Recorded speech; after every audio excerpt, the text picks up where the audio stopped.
Conference प्रस्तुत करने जा रहे हैं, जिसका उद्देश्य है स्वच्छ वायु, स्वच्छ जल और स्वच्छ भोजन। आज जिस हवा में हम सांस ले रहे हैं, जिस पानी को हम पी रहे हैं, जिस भोजन का हम सेवन कर रहे हैं, वो कहीं ना कहीं किसी ना किसी तरह से प्रदूषित है। मैंने बात प्रदूषण की तो क्या आपका ध्यान भी शहरों की ओर जाने लगा? शहरों की ओर जाने लगा तो रुकिए, ठहरिए, वापस आइए। आज हम बात करेंगे गांव में फैल रहे प्रदूषण पर, क्योंकि इस पर कभी बात नहीं होती। हमें लगता है गांव हमेशा की तरह हरियाली है उसमें, लेकिन आज बड़े स्तर पर गांव में जो पेड़ काटे जा रहे हैं, वहाँ पर भट्टे लगाए जा रहे हैं और चिमनियां लगाई जा रही हैं। प्रदूषण अब सिर्फ शहरों तक सीमित नहीं रहा, प्रदूषण गांव में भी फैल रहा है, जिसके कारण कई अकाल मृत्यु और बीमारियों का हम सामना कर रहे हैं।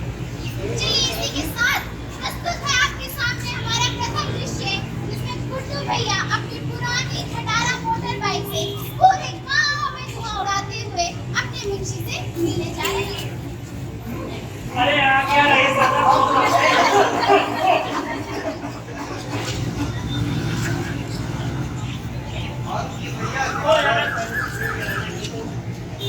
भैया क्या हाल है? बढ़िया है। भट्टे का काम कैसा चल रहा है? भट्टे का काम एकदम बढ़िया चल रहा है। पूरे महीने में प्रोग्राम काफा हुआ है इसका। अच्छा है। बस यही दिक्कत है कि गांव के मास्टर साहब जब भी मिलते हैं वो बोलते हैं कि आपके मालिक ने गांव के बीचों बीच भट्टा लगा दिया है, जिससे बीमारियां बढ़ रही हैं। अरे मास्टर का तो काम है कहना, अपने भट्टा मुनाफे से मतलब है। वो सब छोड़िए मालिक, ये बताइए आपकी खांसी ठीक है? खांसी तो यार आती रहती है, फिर हो जाएगी जल्दी। अरे मालिक क्या हो गया? बैठ जाइए बैठ जाइए। भाभी जी भाभी जी भाभी जी। अरे क्या हो गया? अरे कुछ नहीं, बस खाते खाते अचानक से बैठ गए। चलो चलो डॉक्टर के पास लेके चलते डॉक्टर साहब जैसे कि मालिक की तबीयत अचानक से खराब। अरे तुम क्या हो गया? अब तक खांसी आ रही है, सांस नहीं ले पा रहे। होगी ये जितना सिगरेट तो पीते हो। अरे यार चुप रहो। क्यों चुप कर दूं मैं? डॉक्टर साहब को बताऊंगी, जितना सिगरेट पीते धुआं करते हैं, बच्चों को भी दिक्कत होती है। सिगरेट पीने से थोड़ी कुछ होता है? आप ही बताइए डॉक्टर साहब। कब से खांसी आ रही? नहीं ऐसे लगता। रुको जरा चेक करें।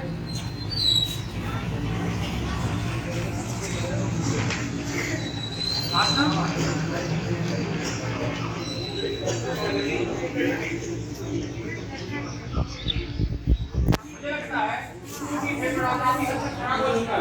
अरे मेरी भैया ये क्या हो गया? डॉक्टर साहब ठीक हो जाएंगे ना? ठीक हो जाएंगे भाभी जी, आप परेशान मत होइए।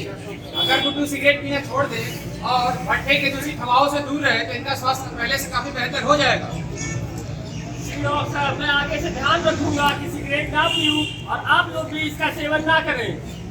तुम तो ठीक हो जाओ गुड्डू, लेकिन गांव के बीचों बीच जो भट्टा है उससे सभी गांव वालों को सांस संबंधी अनेक बीमारियां जैसे कि सांस फूलना, अस्थमा, एम्फाइसीमा, सीओपीडी इत्यादि अन्य बीमारियों का शिकार होना पड़ रहा है।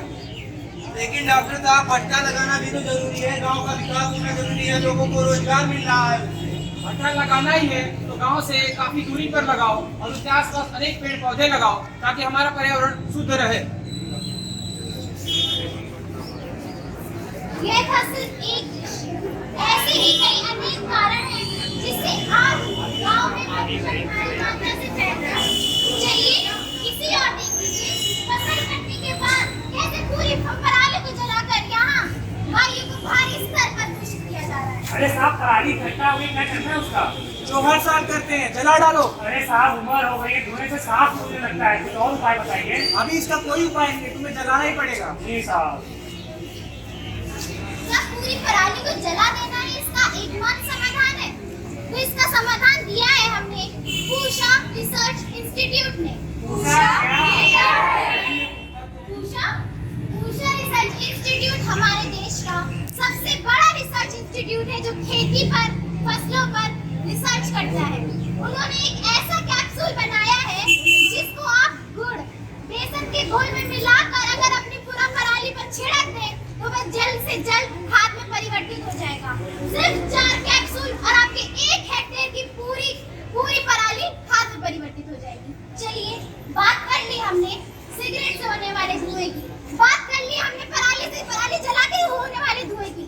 कभी ध्यान नहीं जाता हमारा घर की औरतों पर जो बेबस होकर मजबूर होकर लगी रहती है चूल्हे के धुएं में, जूझती रहती है सांस लेने वाली बीमारियों से।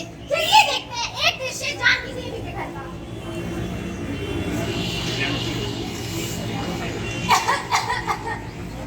अरे जानकी बहन, तुम्हें तो सांस की बीमारी है और तुम चूल्हे पे खाना पका रही हो।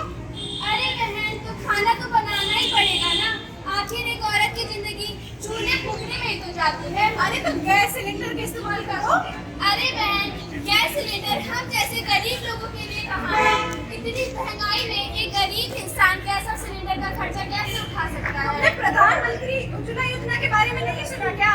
प्रधानमंत्री उज्ज्वला योजना ये क्या है बहन? प्रधानमंत्री उज्ज्वला योजना, इसमें 18 वर्ष से ऊपर सभी महिलाएं जो गरीबी रेखा से ऊपर, नीचे और राशन कार्ड धारक हैं, उन्हें सरकार 1600 रुपए प्रदान करेगी। अब हर घर में गैस सिलेंडर होगा।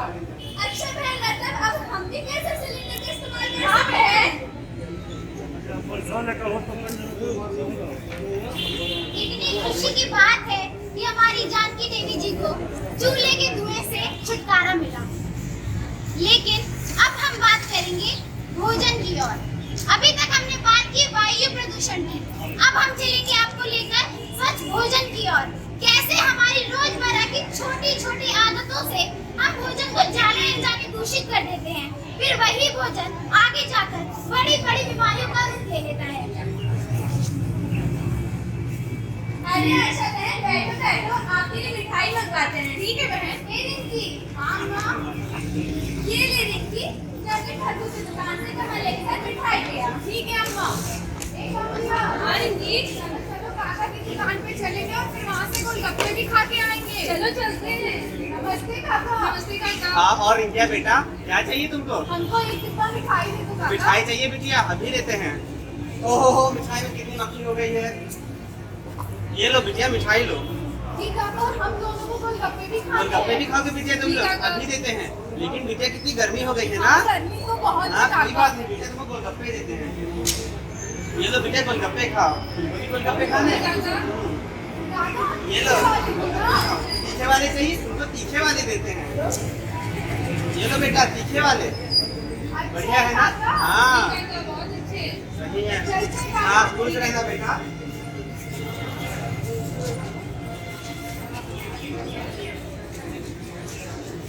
ये लो अम्मा, मिठाई ले आई। नमस्ते बेटा।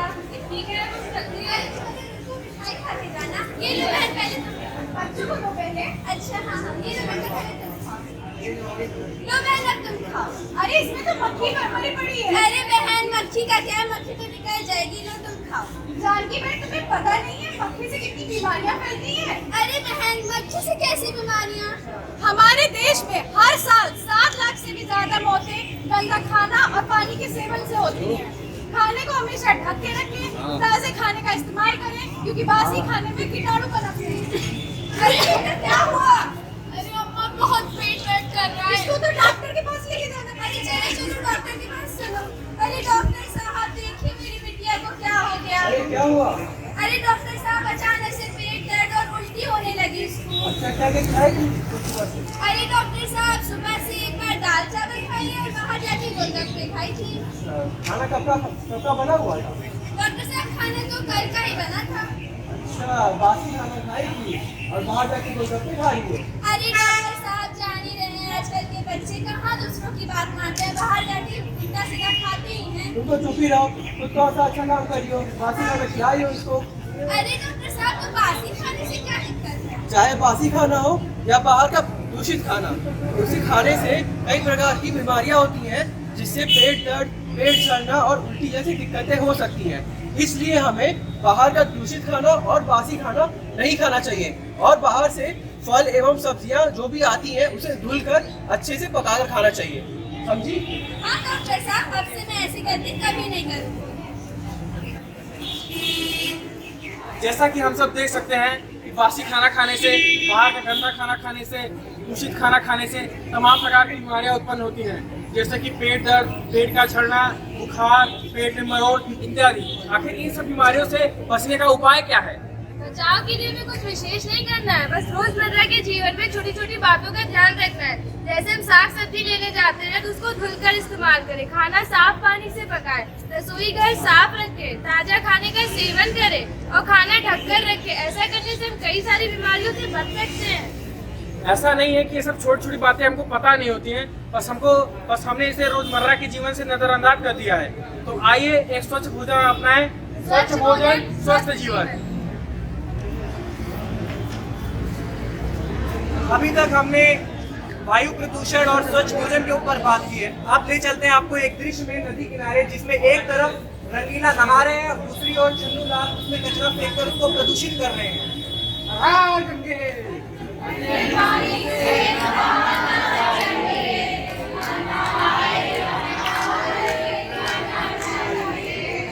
पापा चिप्स खत्म हो गया, पैकेट का क्या करें? अरे दो इसको मैं कूड़े के साथ फेंक देता हूँ नदी में बाकी के साथ। अरे भाई साहब, ये कर दिया। नदी में कूड़ा फेंक रहे हैं और क्या कर रहे हैं? अरे भगवान, ये तो मटका तुम वहीं छोड़ा है। अरे पकड़ो इस बच्चे को, यहाँ साफ पानी नहीं मिल रहा है, इस बच्चे का मैं अचार डालूंगी। भाई साहब, इसी पानी को हम पीने के लिए, खाने के लिए, रोजमर्रा के कामों में इस्तेमाल करते हैं। कम से कम कचरा तो बचता नहीं है। तो बहन जी, कूड़ा हम फेंकेंगे नहीं तो मैं घर में रखें। अच्छा, तुम भी तो कुछ बोलो, तुम क्या मुबारक खड़े हो? हाँ भगवान, बोलता हूँ। भाई साहब, इससे अच्छा कि आप अपने घर में कूड़ेदान रखिए और उसी में कूड़ा डाल दिया करिए। भाई साहब, थोड़ा गाँव वालों का भी सोचिए। बहन जी, पहले हम अपना सोचे कि पूरे गाँव का। आप खुद भी तो ये पानी पीते होंगे ना, अपना ही सोच लीजिए।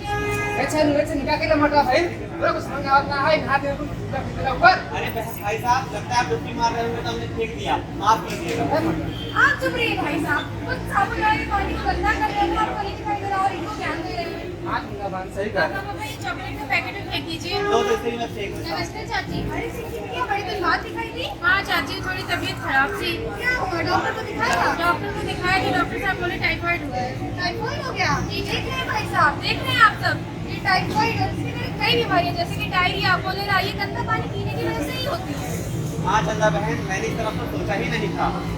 ठीक है, आज से हम पानी का प्रदूषण नहीं करेंगे।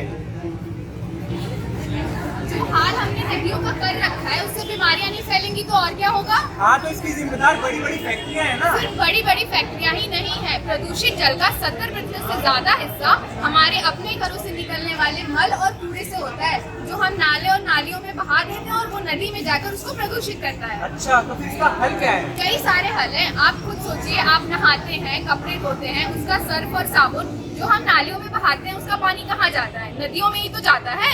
हाँ, तुम सही कह रही हो। फिर वही पानी जमीन से होते हुए हमारे घर में ही वापस आता है। हाँ, इसीलिए हमें केमिकल वाली चीजों का प्रयोग कम करना चाहिए और प्राकृतिक चीजों के प्रयोग के बढ़ावा देना चाहिए। और साथ ही साथ हमें गांव और शहरों के नालों की व्यवस्था को देखनी चाहिए और गंदे पानी को साफ कर कर ही नदी में प्रवाहित करना चाहिए। बिल्कुल सही बात। इसके साथ साथ हमें इस चीज का भी ध्यान रखना चाहिए कि जो हमारे आसपास की नालियां और नाले हैं वो ढके हुए हों, ताकि उनमें कचरा ना जाए। इससे दो चीजें होंगी, पहला, हमारी नालियां जाम भी नहीं होंगी और उसमें पड़ा हुआ कचरा नदियों में जाकर उनको प्रदूषित नहीं करेगा। और सबसे जरूरी बात, हमेशा कूड़ेदान का प्रयोग करें, कभी भी कचरा नदियों में नहीं डालें।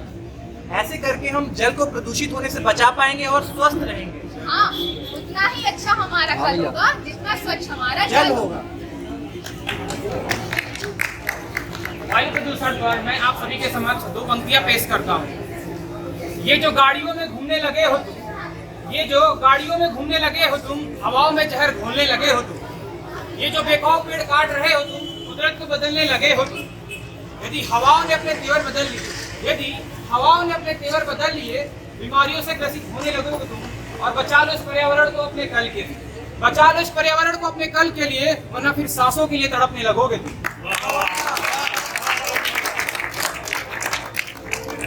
जितनी बातें आज हमने की, क्या आप उनसे अनजान थे? जानकर भी कब तक हम अनजान बैठे रहेंगे? कब तक सामने वाले की सोच में परिवर्तन का हम इंतजार करते रहेंगे? चलिए आज बदलाव खुद से करते हैं और मिलकर ये प्रण लेते हैं कि ना